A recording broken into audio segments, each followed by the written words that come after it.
नमस्कार, वेदांश क्लासेस में आप सभी का स्वागत है।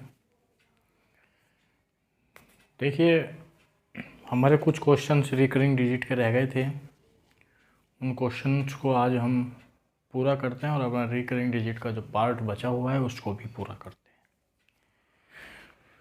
हैं।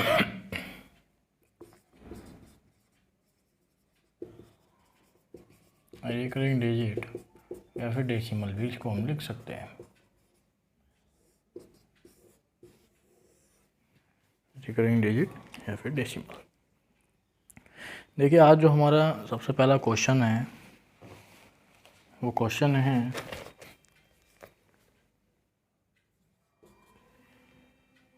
कि 0.x इंटू वाई, इन दोनों पर बार, इसकी वैल्यू है हमारी 7/11। Find x into Y.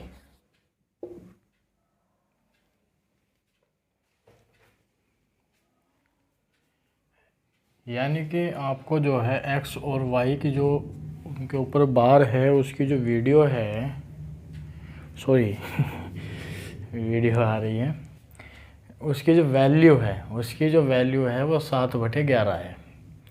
तो आपको x और y जो है इसकी वैल्यू निकालनी है। तो देखिए किस तरह से करते हैं। हमें पता है कि इसको हम इस तरह से लिख सकते हैं, x/y/99 बराबर 7/11 लिख सकते हैं। अब 11×99 x इंटू वाई, इसकी वैल्यू आ गई 9×7, x y की वैल्यू आ गई 63। ये हमारी एक वैल्यू आ गई है। ठीक, हमसे पूछा था x इंटू वाई। देखिए 90% बच्चे यहीं गलती कर देंगे। 90% बच्चे यहीं गलती कर देंगे। क्या गलती कर देंगे कि ये x y को बीच में इंटू का निशान लगाकर आंसर 63 लिखे आएंगे। गलत हो जाएगा, क्लियर बता रहा हूँ, गलत हो जाएगा, 100% गलत हो जाएगा। देखिए हम कैसे, यही चीज़ नहीं करनी है, यही चीज़ नहीं करनी है। ठीक है, यही चीज़ नहीं करनी है। देखिए अगर हम इस एक्स वाई को देखें तो ये एक संख्या है। कैसी संख्या है? ये एक इस तरह की, इस फॉर्म की संख्या है, इस फॉर्म की संख्या है, इस फॉर्म की ये एक संख्या है। यानी कि x इंटू वाई की जो वैल्यू होती है, अगर इसको अंकीय मान में लिखा जाए तो इसकी जो वैल्यू होगी वो 10x प्लस के y होगी। इसका अंकीय मान 10x प्लस के, सॉरी स्थानीय मान, इसका स्थानीय मान इस तरह से होगा, इसका स्थानीय मान इस तरह से होगा एक्स वाई का। तो हमें पता है कि ये जो संख्या है ये इनटू में नहीं है, ये एक 2 अंकों की कोई एक संख्या है। ये 2 अंकों की कोई एक संख्या है जहां x की वैल्यू है 6 और y की वैल्यू है 3। यदि इससे कंपेयर करें तो ये इस तरह से लिखा जाएगा 10x प्लस के y बराबर 60 प्लस के 3। 60 प्लस के 3, तो इसको लिख सकते हैं 6×10 प्लस के 3। अगर यहाँ से भी कंपेयर करना चाहें तो x की वैल्यू 10 हो गई और y की वैल्यू 3 हो गई।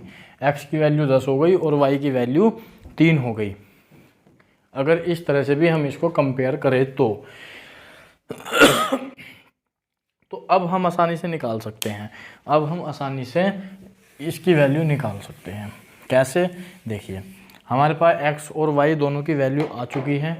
तो हमसे क्या पूछा गया था? हमसे पूछा गया था x इंटू वाई। तो x की वैल्यू है 6 और y की वैल्यू है 3, तो 6×3 18, ये हमारा आंसर हो गया। आंसर बहुत से बच्चे यहाँ 63 लिखे आएंगे, लेकिन प्रॉपर जो आंसर, यहीं ये मेंस लेवल का सवाल है, 1300 सवाल है, लेकिन मेंस लेवल में इसी कारणवश ये सवाल पूछा जाता है। जो अब हमारे सवाल चलेंगे वे मेंस लेवल के सवाल चलेंगे, वे मेंस लेवल के सवाल चलेंगे। सभी रिकरिंग डिजिट के मेंस लेवल के सवाल चलेंगे। अब जब ये भी मेंस लेवल का एसएससी का सवाल है। ठीक, आप इसको बहुत शांति से एक बार इस क्वेश्चन को देख लीजिए।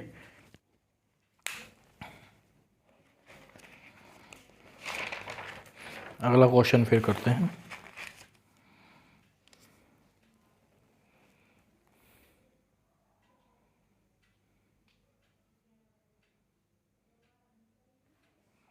ठीक है,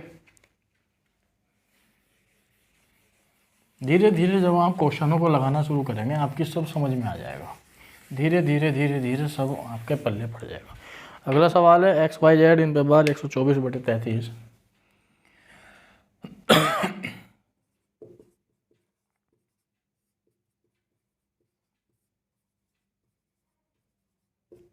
then find the value of x plus y plus z। इसकी वैल्यू हमें निकालनी है एक्स वाई जेड पर बार। ये एक संख्या है, 3 अंकों की एक संख्या है जो बार बार रिपीट हो रही है, जो बार बार रिपीट हो रही है। ये एक 3 अंकों की संख्या है जो बार बार रिपीट हो रही है। तो कैसे करते हैं, देखिए एक्स वाई जेड अपॉन 999 बराबर 124/333। इससे 3 बार कट जाएगा। एक्स वाई जेड की वैल्यू हो जाएगी 124 गुणा 3। अब एक्स वाई जेड की जो वैल्यू होगी वो होगी 4 दिया 12 81 3 4 1 7 3 एकम 3 372। देखिए जो हमारी ये संख्या निकल कर आई ये एक 3 अंकों की संख्या है। ये एक 3 अंकों की संख्या है, बल्कि 3 अंकों के गुणनफल नहीं है। 3 अंकों की एक संख्या है, 3 अंकों का गुणनफल नहीं है। ठीक, ये x into Y into Z नहीं है, ये एक्स वाई जेड एक संख्या है जिसका स्थानीय मान होता है 10x प्लस के 100x प्लस के 10y प्लस के z।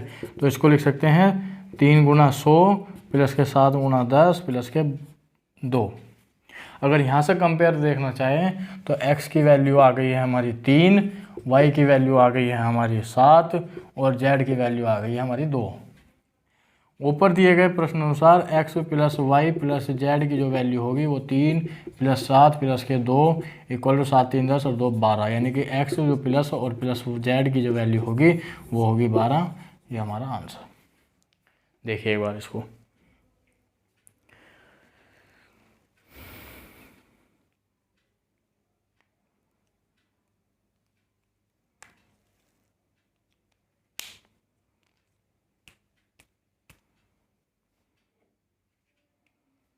एक तरह का सवाल और देख लो इसी तरह से।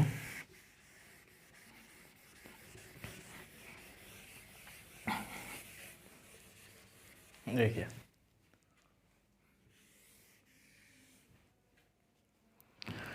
13/37।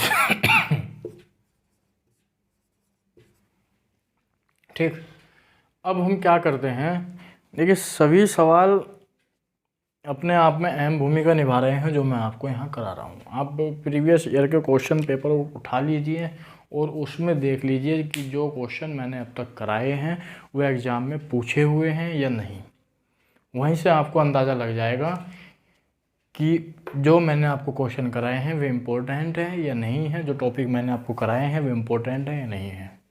देखिए बहुत सारे टीचर्स इन ऑफलाइन क्लास में भी बता रहा हूँ कि इन चीज़ों को नहीं पढ़ाते, लेकिन परीक्षा की दृष्टि से महत्वपूर्ण चीज़ें हैं। देखिए आइए बढ़ते हैं। एक्स वाई जेड अपॉन 999 बराबर 13/37। ये चीज़ मैंने आपको बताई थी कि ये जो वैल्यू है बहुत ज़्यादा इम्पोर्टेंट है। इसको 9 गुना 111 लिख सकते हैं, फिर 9 गुना 3 गुना 37 लिख सकते हैं।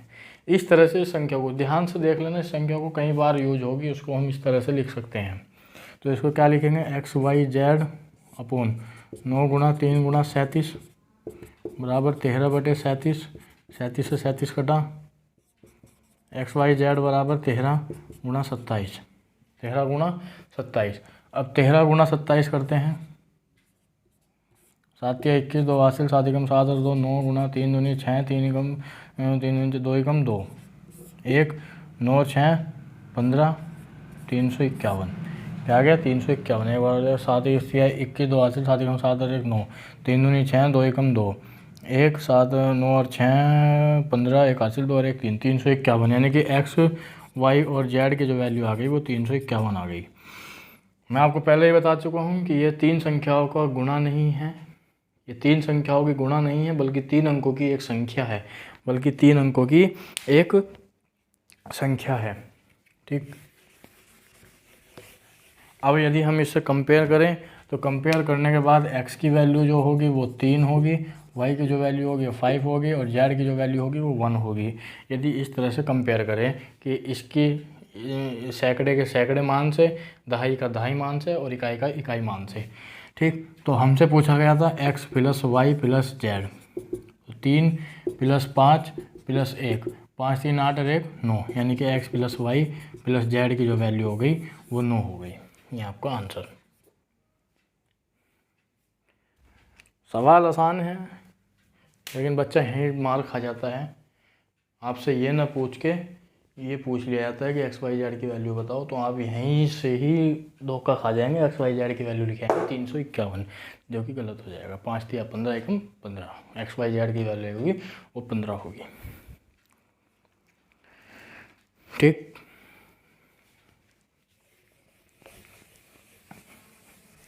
देखिए एक क्वेश्चन है बहुत ही ज़्यादा इम्पोर्टेंट है परीक्षा की दृष्टि से, वो भी मेंस। क्वेश्चन क्या है? क्वेश्चन ये है, ठीक है, क्वेश्चन देख लीजिए। 0.AB बार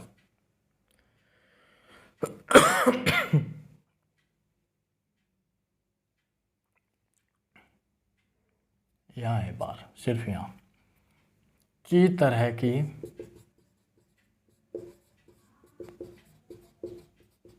कितनी संख्याएं संभव है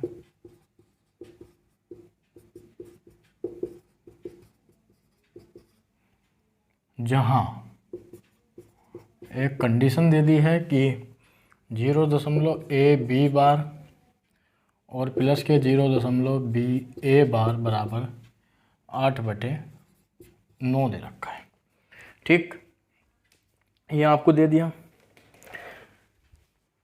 देखिए, यानी कि हमें इस तरह की कितनी संख्याएं संभव होगी, इस तरह की हमें संख्याएं निकालनी है, यानी कि ए और बी के वैल्यू निकालनी है। देखते हैं, करते हैं। सबसे पहले इसको सॉल्व करते हैं, क्या आंसर आता है उसको बाद की बात है। तो A B minus A upon 90 plus K B A minus K B upon 90 बराबर 8/9। ए बी एलसीएम ले लो, ए बी माइनस के ए plus K B A minus K B बराबर 8/9। अब करते क्या है, इसको तोड़ लेते हैं। कैसे? देखिए इस तरह की कोई भी संख्या अगर बार में है तो याद रखना वो एक संख्या है, गुणा नहीं है। वो एक संख्या है, गुणा नहीं है। ये ए बी जो है ये ए और बी की आपस में गुणा नहीं है। ए बी जो है आपस में गुणा नहीं है, ये 2 अंकों की एक संख्या है। ये 2 अंकों की एक संख्या है। तो इसको हम कैसे लिख सकते हैं? इसको लिख सकते हैं tan a प्लस के b माइनस के a प्लस के tan b माइनस के प्लस के a माइनस के b अपॉन 90 बराबर 8/9। इस तरह से लिख सकते हैं। अब देखिए tan a यहाँ बचा 9a प्लस के b प्लस के tan b, यहाँ पर बचेगा 9b प्लस के a/9 0 बराबर 8/9। इसे 10 कट गया। अब इसको लिखेंगे, ठीक है, इसको लिखेंगे कैसे? 9a अरे a 10a प्लस के 9 अरे 10 यानी कि 10b बटे क्या आ गया 10 बराबर 8। ठीक, 10 कॉमन ले लिया तो a प्लस बी बराबर 8 और बटे में 10, 10 से 10 कट गया, तो हमारे पास एक कंडीशन आ गई a + b बराबर 8। ये एक कंडीशन आ गई। अब इस कंडीशन के सहारे हम इस तरह की संख्या निकालेंगे, इस तरह की संख्या निकालेंगे। तो सबसे पहले हम ये देखते हैं a b में a और b को जोड़ कर, यानी कि 0 + के 8, 0 + के 8, 1 + के 7, 2 + के 6, 3 + के 3, 4 + के 2, अरे 8 लेना, 4 + के 4, 4 + के 4,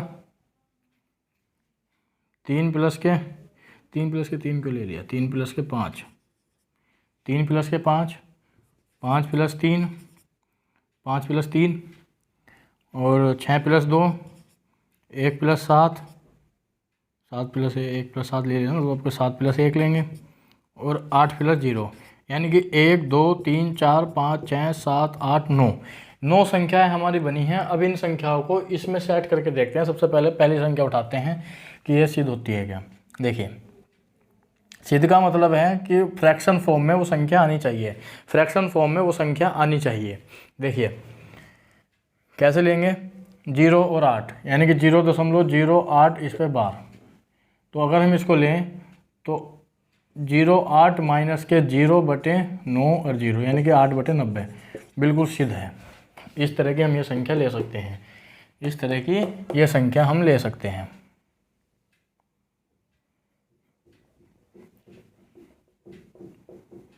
ठीक है, इस तरह की ये संख्या हम ले सकते हैं। अब 1 और 7, 1 और 7, 1 और 7 को अगर हम देखें तो 0.177 पे बार, यानी कि 17 माइनस 1 बटे 90, 17 1 18 बटे 90, 1 बटे 5, बिल्कुल ले सकते हैं। जिसका आंसर फ्रैक्शन में आ गया ले सकते हैं, ये भी ले सकते हैं। इसी तरह से हम 2 और 6 भी ले सकते हैं, 3 और 5 भी ले सकते हैं, 4 और 4 भी ले सकते हैं। 4 और 4 कैसे देख लीजिए, 0.44 पे बार, यानी कि 44 माइनस 4 बटे 90, ठीक है, यानी कि 40 बटे 90, यानी कि 4 बटे 9। इस तरह से हम इसको लिख सकते हैं, यानी कि हमारा सॉल्व हो गया आ सकता है। और इसको यदि हम बनाएं तो वही संख्या ऊपर आएगी। ठीक, 5 3 ले सकते हैं, 6 2 7 1। अब इस संख्या को देखते हैं, क्या 8 0 ले सकते हैं, देखते हैं। तो 0.80 पे बार, 8 0 पे बार, कितने जीरो लोगे, कहाँ तक जीरो लेने हैं कुछ नहीं पता, कहाँ तक जीरो लेने हैं कुछ नहीं पता। और जीरो की वैल्यू अपने आप में कुछ नहीं होती।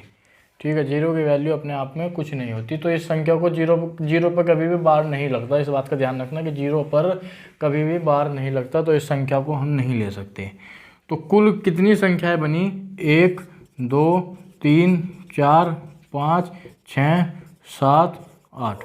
कुल संख्याओं का यदि हम प्रकार देखें तो कुल संख्याएं जो आई हैं, कुल संख्याएं वो 8 आई हैं। यानी कि इस तरह की कुल संख्याएं, इस तरह की कुल संख्याएं जो हैं 8 संख्याएं संभव हैं। इस तरह की कुल 8 संख्याएं जो हैं वो संभव हैं।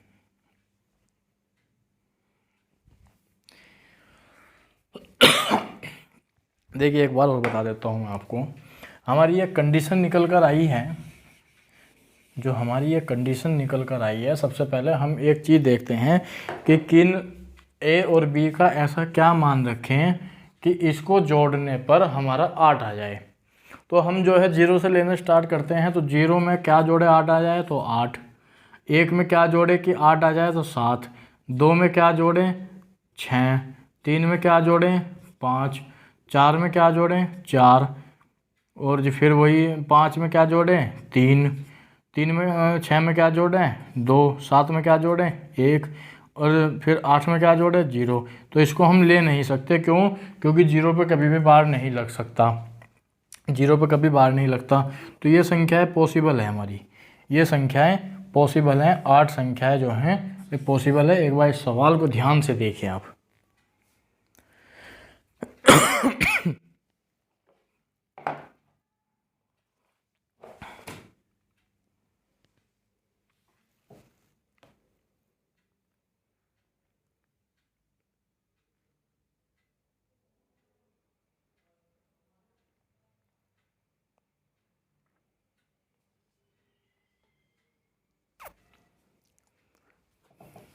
ठीक।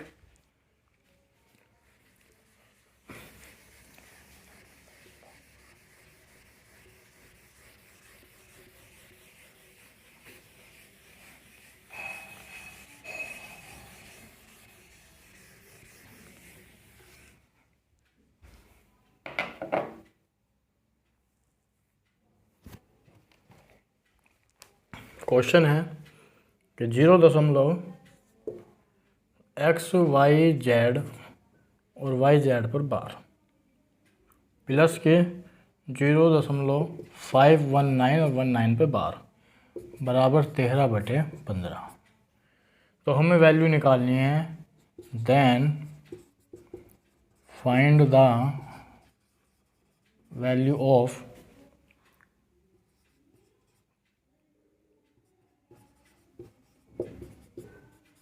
इसकी हमें वैल्यू निकालनी है।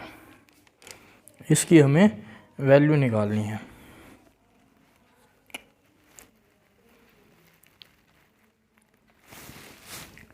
ठीक, सॉल्व करते हैं। उसी तरह से सॉल्व करना है। XYZ माइनस के X/990 519 माइनस के 5/990 बराबर 13/15। इसको हम क्या लिख सकते हैं? 100x plus 10y plus Z minus x plus के। इसको क्या लिख सकते हैं? 514/990 बराबर 13/15। अब 15 से 5 से काट दें। 5 3 3 से काट लो पहले। 3 3 9, 3 3 9, 0 का 0, 5। ठीक है। फिर 6 5 30, 6 5 30, 66 आ गया। यानी कि इसकी जो वैल्यू आ गई 66 आ गई। तो हम क्या करते हैं? 100 में से एक एक्स हम घटा देते हैं। यहाँ बचता है 99x प्लस के 10y प्लस के z प्लस के 514 बराबर 66 की गुणा 13 करते हैं। 66 को जब हम 13 से गुणा करेंगे, 6 से 18 एक हासिल, 6 से 18 1 19, 1 छंग 6, 1 छंग 6, 8 का 8, 9 6 15, एक हासिल, 6 7 और 1 8, 858। यानी कि 199x प्लस के 10y प्लस के z बराबर 858 माइनस के 514। 4 5 में से 1 गया 4, 344। अब देखिए आप 99x प्लस के 10y प्लस के z, इसकी जो वैल्यू है ये 344 आई। अब हमें x y z के ऐसे मान रखने हैं, x y z के ऐसे मान रखने हैं कि इसकी इसके गुणा करने पर, इसकी इसके गुणा करने पर, इसकी इसके गुणा करने पर हमारी जो वैल्यू है वो 344 आ जाए। x और y के हमें यहाँ मान निकालने हैं। तो देखिए कैसे करते हैं। सबसे पहले हम देखते हैं कि अगर इसको हम 100 मान ले पूरा पूरा, तो 100 तिया 300, तो 300 हो गया। तो 300 ऊपर तो जाएगा नहीं, क्योंकि 4 से अगर हम यहाँ गुणा करें तो ये तो 4 चौक 4 ज़्यादा हो जाएगा। तो 1 से गुणा, हम सबसे नीचे से गुणा करते हुए चलते हैं। सबसे नीचे से देखिए करने का तरीका क्या है कि हम सबसे नीचे से गुणा करके तो चलते हैं। तो मान लीजिए हम x की वैल्यू 1 रखें तो 99। अब यहाँ हम 10 भी रखें, 10 ले नहीं सकते, 99। ठीक है। यदि हम यहाँ 9 भी रखें तो 9 10 ले नहीं सकते, क्योंकि वो 2 डिजिट की बन जाएगी। डिजिट एक ही है, ध्यान रखना, डिजिट एक ही होगी। 1 से लगाकर 9 तक की संख्या ही रख सकते हैं। तो यहाँ 90 होगा, 90। यहाँ सबसे ज़्यादा 9 रख सकते हैं। 9 दूनी 18, एक हासिल, 9 दूनी 18 और 1 9, 9 दूनी 18 और 1 19, 198 बन रहा है, जो कि बहुत कम है, जो कि बहुत कम है। ठीक, क्या करते हैं अब? जा 2 से गुणा कर लो, 198, ये बना 90, ये 9 9 8 17, एक हासिल नहीं बन रहा, क्योंकि आखिरी अंक जो हमारा 4 है इसमें 7 आ रहा, तो ये भी नहीं बन रहा। ठीक, 3 रख के देख लो।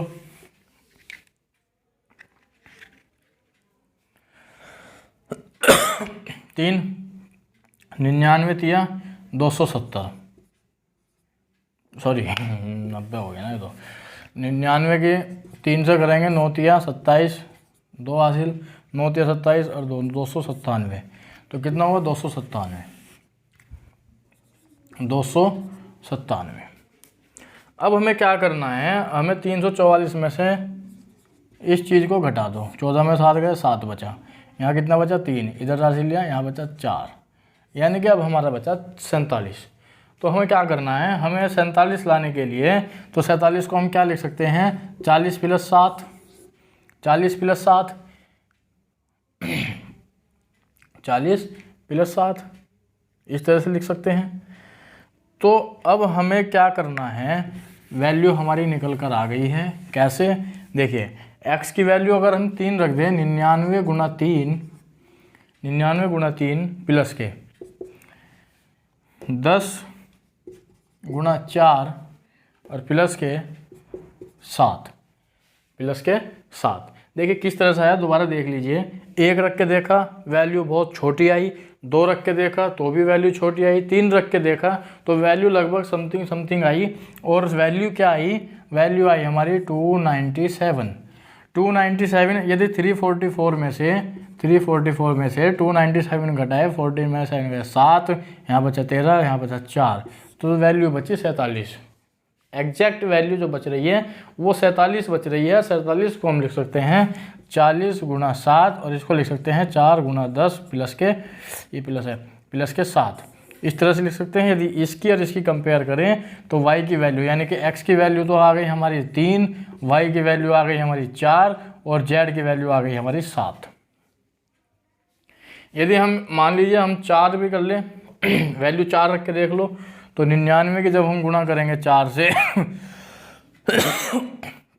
9 चौक 36, 3 हासिल, 9 चौक 36, 36 और 3 39, ये ज़्यादा हो गया, किससे, 344 से ज़्यादा हो गया बहुत। तो हम नहीं लिख सकते क्योंकि हमारा माइनस का चिन्ह नहीं है, हमें प्लस का चिन्ह है, हमें आगे जोड़ना है, ठीक है। तो वैल्यू हमारी निकल गई है। वैल्यू निकलने के बाद हम क्या करते हैं, 2x प्लस के 3y माइनस के 5z, इसकी वैल्यू हम कर देते हैं, तो 2 × 3 प्लस के 3 × 4 माइनस के 5 × 7। अब क्या करते हैं, 3 दूनी 6 प्लस के 4 तिया 12 माइनस के 7 पंजे 35, 35 आ गया, 12 6 18, 18 35, 35 में से यदि हम 17 दूनी 18 घटाएँ तो 7 और यहाँ बचा 1, यानी कि माइनस के 17 आंसर माइनस में भी आ सकता है क्योंकि यहाँ हम जोड़ घटा कर रहे हैं, ठीक। तो ये हो गया हमारा आंसर, ये हो गया हमारा आंसर। देखिए रिकरिंग डिजिट, कोई सवाल रहा तो नहीं, देख लेते हैं एक बार। ये हो गया, ये हो गया, ये भी हो गया। एक सवाल और कर लेते हैं।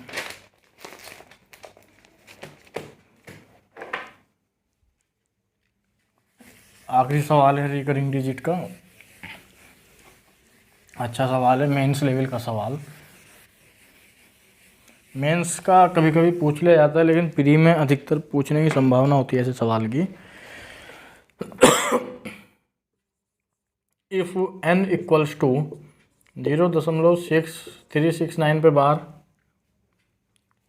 तथा m इक्वल्स टू 0.531 पे बार, इतना हो गया।